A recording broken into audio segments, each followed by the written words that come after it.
কোনটা বেশি গুরুত্বপূর্ণ? একটা ম্যাচ মিস হলে তোমার কিছুই হবে না, কিন্তু যদি একটা ফরজ নামাজ ছুটে যায় তাহলে ক্ষতিটা তোমার আখেরাতি হবে, মনে রেখো। নামাজই প্রথম। একবার ভেবে দেখো, খেলা বিনোদন হতে পারে, কিন্তু যখন তা গালি, ঝগড়া আর বিদ্বেষ শিখায় তখন সেটা পরীক্ষাই হয়ে যায়। চরিত্রকে জয়ী করো। একটু ফিকির করো। কবরের প্রশ্নের উত্তর মুখস্থ করে দেওয়া যায় না, সেখানে শুধু সত্য আর তোমার আমলই কাজে আসবে। ভাই, একটু ফিকির করো, একটু ফিকির। আজ থেকেই আমল বাড়াও। মিথ্যার শেষ কোথায়? মিথ্যা বলার সবচেয়ে বড় বিপদ কি জানো? একসময় তুমি সত্য বললেও তখন কেউ বিশ্বাস করতে চায় না। কথাটা সত্য কিনা বলো? সত্যই মুক্তির পথ।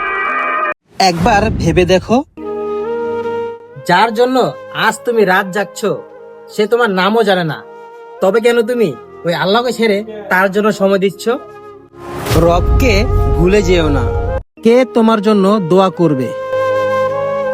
মেসি, রোনালদো কিংবা নেইমার তোমার জন্য দোয়া করবে না, কিন্তু তোমার একটা সেজদা তোমার ওই জান্নাতের পথে এগিয়ে দেবে। একটু ভাবো। আজই একটা সেজদা দাও। একবার নিজেকেই প্রশ্ন করো, খেলায় জয় পরাজয় নিয়ে তুমি এত কষ্ট পাও, কিন্তু নিজের এই ঈমান হারানোর ভয় কখনো কি তুমি অনুভব করেছো? ঈমানকে আগে রাখো। ত্যাগ কখনো বৃথা যায় না। যে মেয়েটা পরিবারের জন্য নিজের স্বপ্নগুলো চাপা দিয়ে রাখে সে নীরব যোদ্ধা ছাড়া আর কিছুই না। সব যুদ্ধ দেখা যায় না। শান্তি কেন হারিয়ে যায়? গোপন গুনাহের দাগ এ মুখে দেখা যায় না, কিন্তু তা এই হৃদয়ে শান্তি কেড়ে নেয়। কথাটা মনে রেখো। আজই তওবা করো। লাভ নাকি বরকত?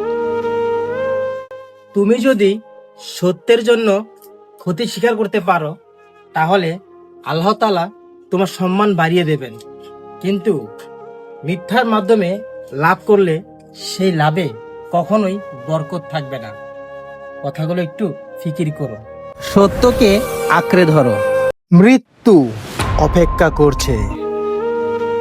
মৃত্যু তোমার বয়স দেখবে না, সে তোমায় জিজ্ঞেস করবে তুমি প্রস্তুত তো? সাবধান হও। আজই প্রস্তুতি নাও। জিহ্বা কি জন্য তৈরি? এই জিহ্বাটা জিকিরের জন্য তৈরি, কিন্তু যখন সেই জিহ্বায় মিথ্যা কথা বলা হয় তখন সবচেয়ে বড় ক্ষতি আমাদের নিজেরই হয়। কথাটা একটু মনে রেখো। সত্য বলে বাঁচো। সময় কিন্তু ঘুরেই আসে। আজ তুমি মানুষের চরিত্র নিয়ে কথা বলছো, কিন্তু কাল তোমার চরিত্র নিয়েই মানুষ কথা বলবে। এখনো সময় আছে, সাবধান হও। নিজেকে ঠিক করো। প্রতিদিন যুদ্ধ করে, তবু নিজেকে যোদ্ধা বলে না।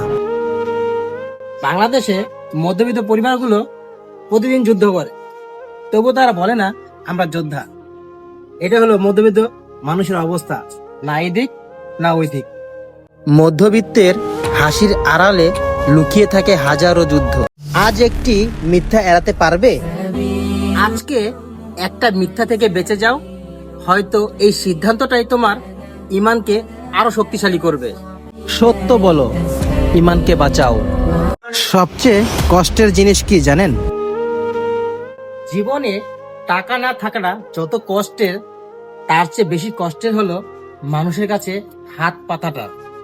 কথাটা একটু মিলিয়ে যেও আর কমেন্ট বক্সে লিখে যেও। অভাব লজ্জা নয়, হারাম পথে চলাই লজ্জার। শয়তান কিভাবে মানুষকে ধ্বংস করে? শয়তান তোমাকে একেবারে ধ্বংস করে দেয় না, সে তোমাকে ধীরে ধীরে ওই আল্লাহর নামটা ভুলিয়ে রাখে। মনে রেখো। আল্লাহকে স্মরণ করো, শয়তান দুর্বল হয়ে যাবে। সমস্যা সমাজে নাকি আমাদের মধ্যে? সমাজ বদলাবে একদিন, যেদিন আমরা অন্যের ভুল দেখার আগে এই নিজের ভুলগুলো দেখতে শিখবো। অন্যকে নয়, আগে নিজেকে বদলান। বড় সন্তানের কষ্ট কি কেউ বোঝে?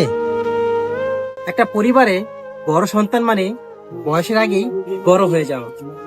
বড় সন্তানের নীরব ত্যাগকে সম্মান করুন। গরম বেশি নাকি ভালোবাসা?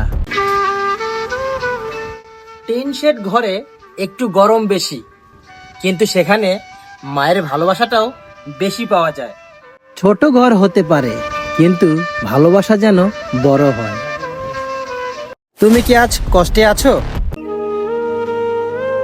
জীবনে সবচেয়ে বড় বাস্তবতা হলো, আজ যে মানুষটা কষ্ট করছে, কাল হয়তো বা সেই মানুষটি সফলতার গল্প হবে। সংগ্রাম থামিও না, সফলতা আসবেই। মাসের শেষে কি থাকে? মাসের শুরুতে সবাই স্বপ্ন দেখে, কিন্তু মাসের শেষে মধ্যবিত্তরা ক্যালকুলেটর দেখে। মধ্যবিত্তের হাসির পেছনে থাকে হাজারো হিসাব। গুনাহ করার পর কি তোমার চোখে পানি আসে? গুনাহ করার পর যদি তোমার এই দুই চোখ দিয়ে পানি আসে, তাহলে তুমি হতাশ হয়েও না। এটাই প্রমাণ যে আল্লাহ তাআলা তোমাকে এখনো তার নিজের দিকে ডাকছেন। তওবার অশ্রুই ফিরে আসার শুরু। নিজের জীবন ঠিক আছে তো? কিছু মানুষ নিজের জীবন ঠিক করতে পারে না, কিন্তু দেখা যায় অন্যের জীবন নিয়ে পরামর্শ দিতে খুবই উস্তাদ। অন্যকে নয়, আগে নিজেকে বদলান। গুনাহ করেও কি মন কাঁপে না? যেদিন তোমার এই বিবেক কথা বলা বন্ধ করে দেবে, সেদিনই বুঝবে গুনাহ তোমার হৃদয়কে কঠিন করে ফেলেছে। সতর্ক হও ভাই, সতর্ক হও। বিবেক জাগ্রত রাখুন, তওবায় ফিরে আসুন। ছবির পেছনের গল্প জানেন? অনেক মানুষ আছে সফলতার ছবি পোস্ট করে, কিন্তু সংগ্রামের ছবিগুলো পোস্ট করতে চায় না। সংগ্রামী সফলতার গল্প লেখে। দুনিয়া নাকি আখেরাত? নবী আমার এই দুনিয়া চাইলে তিনি পেতেন, কিন্তু তিনি ওই আখিরাত বেছে নিলেন, আর আমাদের শিখিয়ে গেলেন কোনটা আসল। আখেরাতই আসল জীবন। ধনী কারা জানেন? এক প্লেট ভাত ভাগ করে খাওয়া পরিবারগুলো অনেক সময় ভালোবাসার দিক দিয়ে সবচেয়ে বেশি ধনী হয়। ভালোবাসাই সবচেয়ে বড় সম্পদ। শান্তি খুঁজছেন? তুমি বলছো আমার এই মন খারাপ, কিন্তু ওই নামাজে শান্তি খুঁজছো না। আরে ভাই, যেখানে ওষুধ আছে সেখানে তুমি যাচ্ছ না কেন? শান্তি চাইলে নামাজে ফিরে আসো। এমন ভিডিও আরো পেতে চাইলে এই চ্যানেলটি সাবস্ক্রাইব করে বেল আইকনটা অন করে রাখুন।